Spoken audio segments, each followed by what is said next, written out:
X million computers were hacked on port 445. You know, and a good network operator should, you glance at that and say, because mine isn't the one actually, so I don't worry about that. But good point there. Any other comments on that? Just another one. There is the FBI survey that they do every year. They survey people and they ask what they are really seeing as attacks on the network. So that's a good report as well. Okay. Yeah, very interesting. The last one that I read was 2008, so I don't know if they. If they're updated one, we could look for that. Well, 2010 it won't because they will do it years. But they are quite good because then you can see what people is really seeing. What actually affects? Because they ask, have you been attacked? And they say, yes, I was attacked because this vulnerability. So they are, I lost this kind of money. Obviously, all these surveys are anonymous. But they have some, well, the size of the companies and what are the trends, what the people is really actually seen as an attack inside the network. So they're quite interesting. Okay. Very good. I like these types of graphs and this information, including the FBI report. And there's someone else that does a report in that same format, where they actually talk to the humans behind the scenes and really get a good indication as to what did you really notice on your network. You really need to take them all into consideration when you're trying to look at it, because you could interpret a graph like this, interpret it incorrectly, to mean that, okay, that means anywhere I have Microsoft, it's insecure, so I should move it. Right. So, there is a value to interpreting them all together. But what makes it problematic for this issue or this segment of the industry is many networks are not aware that they've been attacked.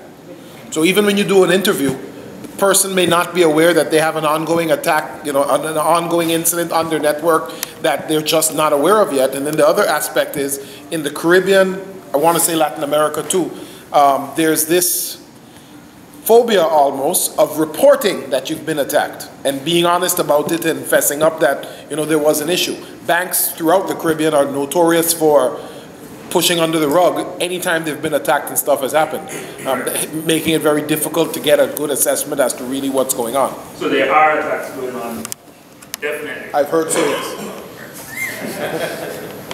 I mean, I can tell you, a few of my servers a couple years ago were attacked here, SSH.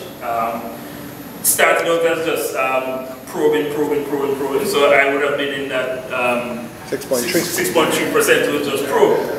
But I would also be on the FBI report that yes, I got attacked, and we eventually had to take down the server, reinstall everything, because there was no way we could actually recover the thing into a usable state because of how badly it was compromised. So it helps to give us a barometer of where everything is. Symantec reports, these are not so critical to us as we talk about this, but just to continue to paint the picture of what we're looking at on the internet. The Symantec July report says that spam is at 88.9% of the internet email traffic on the internet, or internet traffic rather. And while that inherently is not a security threat, it is a huge productivity issue. Because we are going to, those of us who have managed to push the spam away so that it doesn't come into your mailbox, so that you don't lose so much time, moving it into deleting it and so on. But we are spending more and more money on appliances and services and so on. That's just scanning to remove that stuff. This over here is virus rates. 1 in 306 emails actually contains a virus. And phishing scams, 1 in 557 emails do contain phishing exploit. But those are more dangerous because that one now leverages ignorance on the part of the user.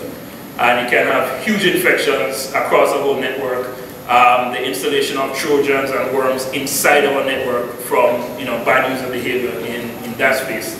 And phishing, in which you go to a website and then you lose your password and so on. So these are all threats. And again, the picture we're painting here is Caribbean is not exempt from this. We're participating in it. So in